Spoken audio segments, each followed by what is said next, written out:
साल की रीमा देवी पहली बार उत्तर प्रदेश की राजधानी लखनऊ आई हैं।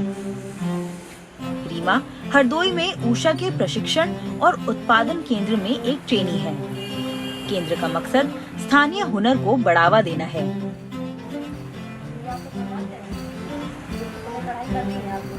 लखनऊ का चौक इलाका अपनी चिकनकारी की दुकानों के लिए मशहूर है, जो चिकन की कढ़ाई वाले कपड़े बेचती है। चिकनकारी की शुरुआत लखनऊ में हुई और अब ये हिंदुस्तान ही नहीं, दुनिया भर में जानी जाती है।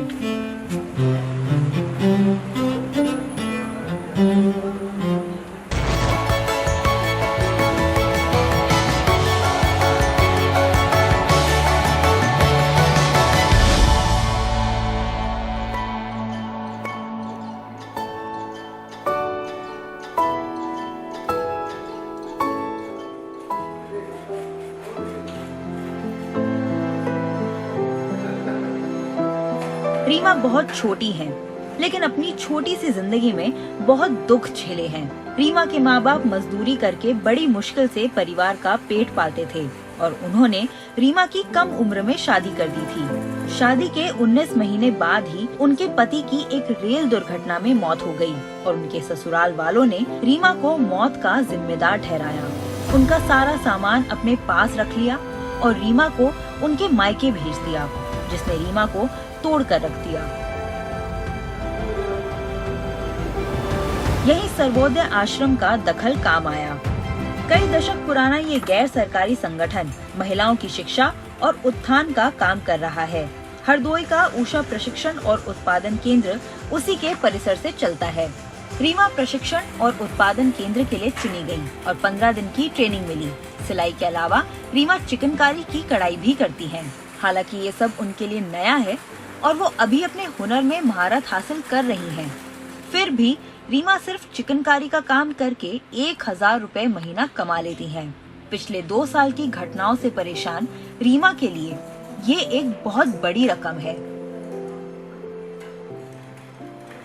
ये बताइए, चिकन का काम कितना मुश्किल है कि बहुत आसान है? सर अब हम कर लेते तो हमको आसान पड़ गया ना। पहले से तो बहुत कठिन सा, मतलब सिलाई सीखे यहाँ से करना और ट्रेनिंग में भी करी थी यहाँ। तो ट्रेनिंग किस किस तरह की होती है यहाँ? क्या क्या सिखाया जाता है आप लोगों को? सर सीधी सिलाई लगाना सिखाया गया, तिरछा मतलब बनवाया गया है, जिसे यही सब बताया। सीधी सिलाई मतलब समझाइए। फ्लीसिंग आई जाए, मतलब हाथ में सफाई आई। एक बार शादी नहीं हुई थी तब सीखे थे। तो मम्मी पापा से कहा हमको मशीन ले दो, तो कह रहे हैं पैसे जब होंगे तब कर लेंगे, ले देंगे मशीन। लेकिन सर मंजूरी करते हैं तभी तो। यहाँ से आए जुड़े हैं तो कुछ पैसा कमाएंगे सर तो खरीद लेंगे। सर हम तो सोचा ही और मतलब पैसा ही कमाए, नाम कमाए सर। अच्छा ही हमारा नाम हो कि मतलब हर चीज बना कर लेती है। रीमा की तरह ही हरदोई के ऊषा प्रशिक्षण और उत्पादन केंद्र ने नए कौशल सिखाकर इलाके की कई और महिलाओं की जिंदगियां बदल दी हैं। इस प्रशिक्षण और उत्पादन केंद्र में महिलाएं सिलाई मशीनों पर न सिर्फ सिलाई करना सीखती हैं, बल्कि चिकनकारी भी सिखाई जाती है। ये बहुत ही पेचीदा कढ़ाई होती है, जिसमें 36 तरह की सिलाई करनी होती है।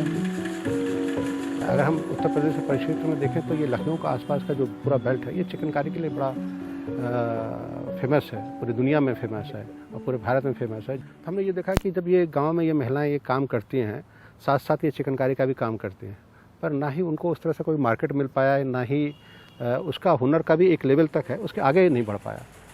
तो हमको लगा कि हम एक ऐसा प्लेटफॉर्म तैयार करें जहाँ पर हम इस चिकनकारी के काम के जो अलग अलग लगभग 36 से ज़्यादा तरीके के जो टाँके लगते हैं, हम उसको बढ़ाएं, हम ज़्यादा से ज़्यादा महिलाओं को सिखाएं उसको। 29 साल की गुलाब जहां अपने गांव में सिलाई और कढ़ाई के बल पर मशहूर हैं। उन्हें हरदोई के प्रशिक्षण और उत्पादन केंद्र एक ट्रेनर के तौर पर लाया गया। गुलाब के लिए अपनी जिंदगी बदलने का ये एक अच्छा मौका था। जिससे उनकी शादी हुई, पता चला कि वो पहले से ही शादीशुदा था। जब उनके साथ मारपीट होने लगी तो उनके पिता उन्हें मायके ले आए।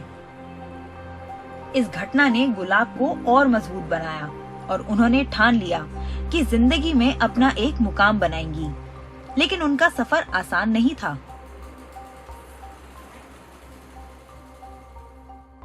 वहाँ पर जिस एरिया में हम रह रहे हैं गोपामो में, वहाँ पर कोई स्कूल वगैरह सिलाई का था नहीं, और अगल बगल में जो सिलाई करते थे उनसे जा के मम्मी पापा से छुप के और जाके उनके घर से कुछ ना कुछ देख के आते थे, अपने घर में बनाया करते थे अपने आप। जब थोड़ा सा बनाने लगे तब कहीं सोचा कि अब कहीं और जाया जाए, फिर ऐसे करके हरदोई गए, वहाँ देखा, जाते रहे, वहाँ से थोड़ा अपने दिमाग में और मन में वहाँ से आए, नकल करते रहे, गलतियों को सुधारते रहे। जब थोड़ा सा लगा कि अब बहुत ही कम रह गई गलती, तब हम स्कूल के माध्यम से ऊषा सिलाई स्कूल से सीखे।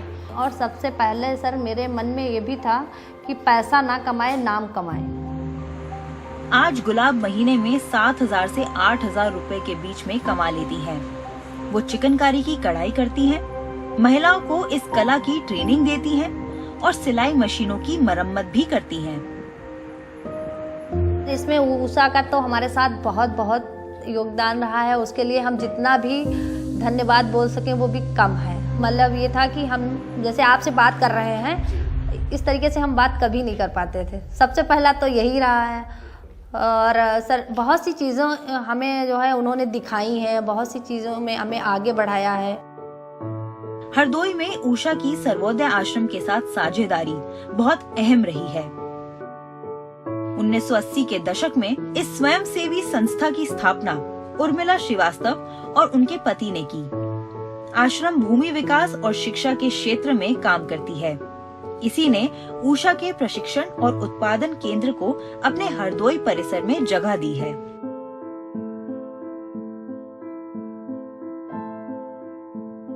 ऊषा के साथ में जो है वो जो हम लोगों का मिलना हुआ, एक लंबा मतलब अघोषित रूप से हम लोगों ने जो कॉन्ट्रैक्ट किया, वो इसलिए कि हमारे और उनके जो इंटरेस्ट थे वो एक थे।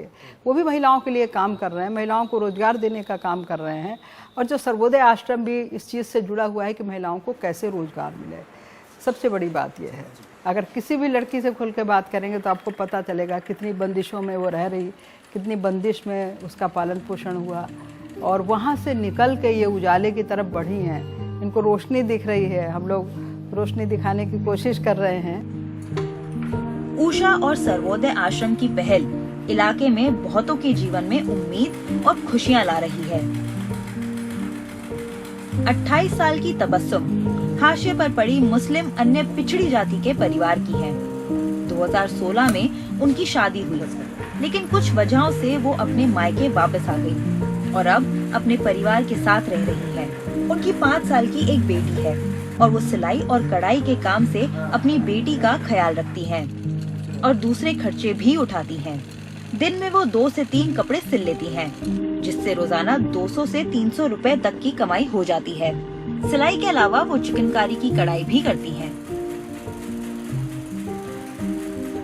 नानी मेरी ऐसे ही आई थी मेरे यहाँ, लेकिन हमने जब कहा उनसे कि नानी कुछ हमें बता दीजिए, तो उन्होंने 5 दिन में हमें सिलाई का सारा काम बता दिया। ऊषा ने हमें जब यहाँ आए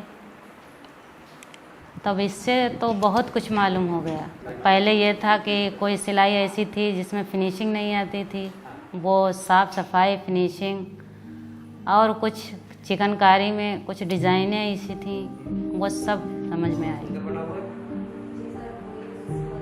लखनऊ और उसके नजदीकी जिलों में ही चिकनकारी की कढ़ाई की 400 साल पुरानी कला बची हुई है। सर ये पेन से बनाया है। ऊषा और सर्वोदय आश्रम के प्रशिक्षण और उत्पादन केंद्र से न सिर्फ ये कला जिंदा रखी जा रही है, बल्कि दूर दराज गांव में अनगिनत लोगों की जिंदगियों में तब्दीली ला रही है।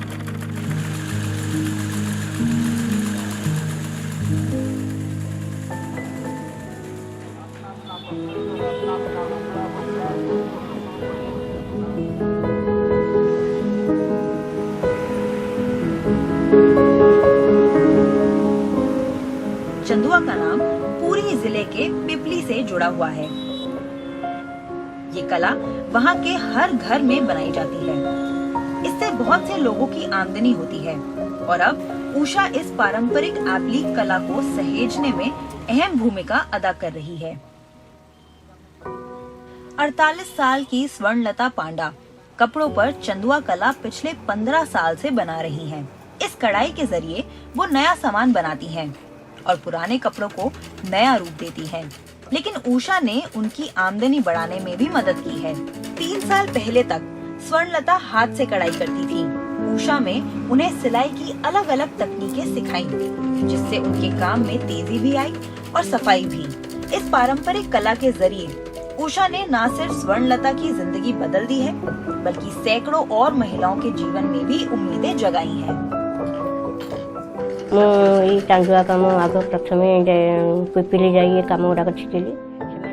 मैं चंदुआ कला पहले पीपली जाकर सीखती थी। सीखने के बाद घर आकर कपड़े खरीदकर खुद हाथ से सिलाई करती थी। पहले कम ही बना पाती थी और बाजार में बेचती थी। जो भी पैसा आता था उससे फिर कपड़े खरीदकर चंदुआ बनाती थी और बेचती थी। उस वक्त हाथ से काम करने की वजह से काम भी कम हो पाता था और कमाई भी। मैंने उषा से 9 दिनों की ट्रेनिंग ली। ट्रेनिंग मशीन भी फ्री मिली। मशीन मिलने के बाद कम वक्त में काम ज्यादा कर पा रही हूँ, ज्यादा पैसा भी कमा पा रही हूँ। मशीन नहीं होने पर हाथ से काम करने से महीने का 1500 कमा रही थी। अब मशीन मिलने के बाद से 7000 रुपए महीना कमा रही हूँ। इनकम करथिली, तापर मशीन रे कला परे मोर 5-7 टका इनकम हैला। ग्राम उत्थान एनजीओ और उषा ने स्वर्णलता के जीवन पर बड़ा असर डाला है। चंदुआ कला सिखाने की प्रक्रिया पुरी में 20 महिलाओं से शुरू होकर अब 150 महिलाओं तक पहुंच गई है। उषा की मदद से 40 गांव की 150 महिलाएं अपने परिवारों की आर्थिक मदद भी कर रही हैं और चंदुआ कला को जिंदा भी रखे हुए हैं। स्वर्णलता को 9 दिनों की ट्रेनिंग मिली थी और अब वो उसी की ट्रेनिंग 11 परिवारों की महिलाओं को उषा सिलाई स्कूल के जरिए दे रही हैं। उषा ने विनीता को कामयाबी का एक नया रास्ता दिखाया है। विनीता भी दूसरी महिलाओं को न सिर्फ अपने पैरों पर खड़ा होना सिखा रही हैं, बल्कि उन्हें जिंदगी जीने का नया तरीका भी। उषा ने विनीता की चंदुआ कला में महारत को और निखारा और अब वो इन महिलाओं की शक्ति पर न केवल एक नई कहानी लिख रही हैं, बल्कि दूसरी महिलाओं को भी आर्थिक तंगी से निकाल रही हैं। भलो काम करो समस्ते, फिनिशिंग काम मार्केट रे जेंति भलो कोनी ऑर्डर पाई सब से अनुसार काम हो। भलो काम कले भलो पैसा कमे, से अनुसार आगु को आगे फिनिशिंग काम समस्ते बाहर। जय जगन्नाथ जय जगन्नाथ जय जगन्नाथ जय जगन्नाथ। रोजाना काम की शुरुआत जगन्नाथ की पूजा अर्चना के साथ होती है।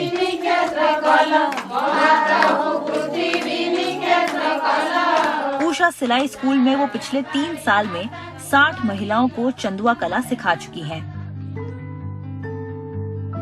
उनकी आमदनी 4 से 5 गुना बढ़ी है और जो काम करने में पहले उन्हें 6 दिन लगते थे, अब वो 3 दिन में पूरा हो जाता है।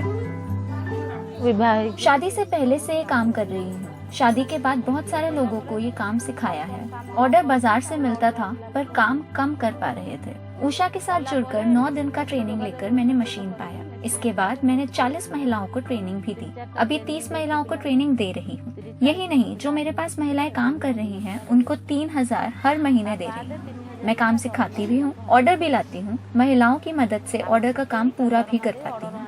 DIC की भी ट्रेनर हूँ। 15,000 रुपए वहाँ से तनख्वाह मिलती है। जिन महिलाओं को मैं DIC की तरफ से सिखाती हूँ, उनको स्टाइपेंड 3500 रुपए हर महीने मिलता है। 3500। पिपली चंदुआ कला का गढ़ है। इस कला को उषा का साथ मिला है। इस बाजार में करीब 200 दुकानों में चंदुआ कला के तरह तरह के नमूने दिख जाएंगे। लैम्प सेट से लेकर वॉल हैंगिंग्स, झाड़सूं, कुशन कवर्स, हैंडबैग्स, पर्स, हाथ के पंखे, लेटर बॉक्स, छतरियाँ, सभी में चंदुआ कला झलकती है। चंदुआ भगवान जगन्नाथ की नगरी की पहचान है और ये कला सिखाकर उषा न सिर्फ ये पारंपरिक कला को जीवित रखे हुए है, बल्कि भगवान जगन्नाथ के शहर की पहचान को भी बढ़ावा दे रहे हैं।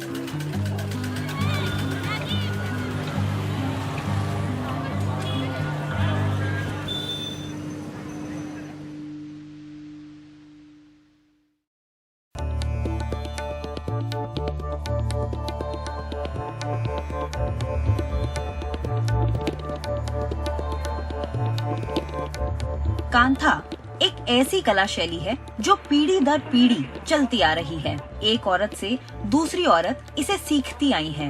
आमतौर से ये कमाने के लिए नहीं बनता था, बल्कि मकसद होता था इनके जरिए कहानियाँ कहना। आहिस्ता आहिस्ता इनमें लोक कलाओं, मान्यताओं और रीति रिवाजों की कहानियाँ सिलाई के जरिए बयान होने लगी। और अब उषा सिलाई स्कूल इसी कला के जरिए महिलाओं का सबलीकरण कर रहे हैं। पारंपरिक शिल्प आमतौर पर स्थानीय रूप से प्राप्त सामग्री के उपयोग पर आधारित होता है। ये जगह की भावना और मनुष्य और उसके पर्यावरण के बीच संबंध का भी प्रतिनिधित्व करता है। उषा सिलाई स्कूल ने ऐसे पारंपरिक हस्तशिल्प के काम में लगी महिलाओं का भी समर्थन किया है और ये उन्हें नए विचारों और तकनीकों पर विशेष प्रशिक्षण देकर किया जाता है। 45 साल की रिंकू मंडल से मिलिए। वैसे तो उनके पास नियमित नौकरी है, लेकिन उन्हें उषा सिलाई स्कूल की टीचर के तौर पर काम करना बेहद पसंद है। पिछले 8 साल से वो उषा सिलाई स्कूल टीचर हैं और कांथा बनाने के बाद से उनकी आमदनी में खास इजाफा हुआ है। मुझे कांथा की सिलाई पसंद है। मुझे पहले उषा ने कढ़ाई की ट्रेनिंग दी और मैंने उत्पादक के बारे में भी सीखा। वहीं पर मुझे सर्टिफिकेट भी मिला जो मेरी पहली प्रेरणा थी। फिर मैंने काम करने के साथ साथ अपनी सलाहियतें बेहतर की और तजुर्बा भी मिला। मैंने दूसरों को देख देख कर सीखा और फिर अपना काम शुरू कर दिया। फिर मैंने ये जानने की कोशिश की कि अपना काम सुधार कर ज्यादा आकर्षक कैसे बना सकती हूँ ताकि मांग बढ़े, और ये सब तजुर्बे से सीख लिया। रिंकू एक दूर दराज इलाके में रहती हैं, इसलिए उनको अतिरिक्त आमदनी के बहुत कम मौके मिलते थे। महिला होने के नाते मौके और भी कम थे। সত্যি কথা হলো আমি একদম গ্রামে থাকি।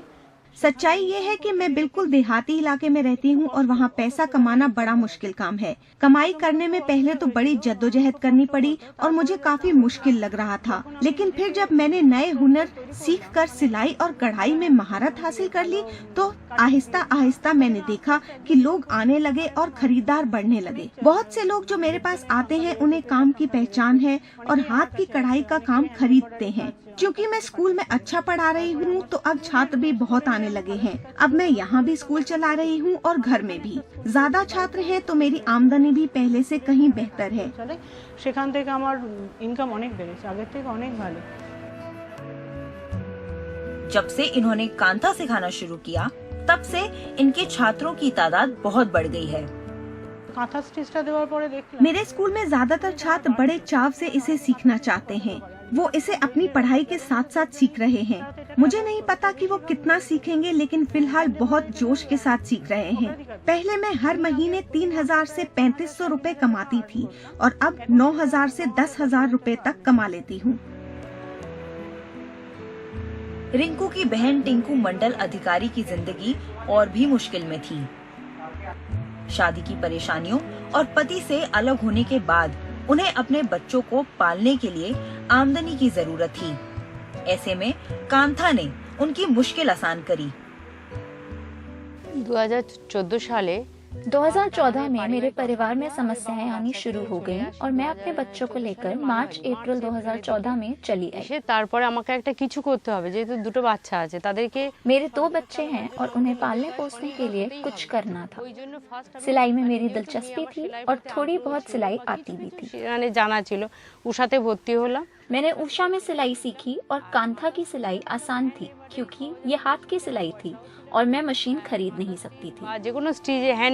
मैंने हाथ की कढ़ाई और कांथा की सिलाई सीखी और साड़ियों और कुर्तों पर काम करने लगी। अब एक उषा स्कूल है और मेरी बहुत सी छात्राएं हैं। उनका कहना है कि सिलाई से उनके परिवार का गुजारा चल रहा था, लेकिन कांथा की वजह से उनकी अतिरिक्त आमदनी हुई जिसकी उन्हें सख्त जरूरत थी।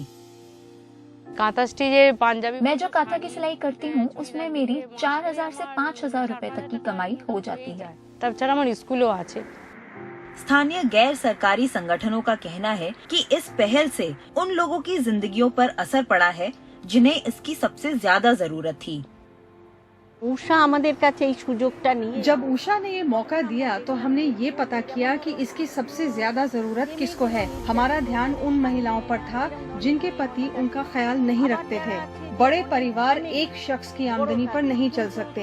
हम उनकी पहचान करके उनसे बात करते हैं और उन्हें उषा सिलाई स्कूल आने की दावत देते हैं। हमने सोचा कि अगर उषा में सिलाई सीखकर उनकी अतिरिक्त आमदनी होती है तो वो परिवार अपने पैरों पर खड़े हो जाएंगे और उनके बच्चों की देखभाल हो जाएगी। এগিয়ে যেতে পারে। कांथा की कला जो पीढ़ी दर पीढ़ी चलती रही है, उसके जरिए उषा ने जिस तरह से महिलाओं का सबलीकरण किया है, ये एक मिसाल है कि किस तरह से उनकी कोशिशें रंग ला रही हैं। Especially in rural West Bengal, we see kantha stitch is a very popular art form. हम देख चुके हैं कि कांथा की सिलाई काफी लोकप्रिय कला है। पश्चिम बंगाल की महिलाओं में हमने ये सलाहियतें देखी। The Usha Silai School entrepreneurs during their Usha सिलाई स्कूल की उद्यमियों को प्रशिक्षण के दौरान कढ़ाई की बुनियादी ट्रेनिंग दी जाती है। they take their skills to the next level. इसके बाद वो अपनी सृजनात्मकता से अपने कौशल का स्तर बेहतर कर सकती हैं और इस हुनर को उषा सिलाई स्कूल के दूसरे छात्रों को सिखा सकती हैं। To come and enroll in the Usha Silai School.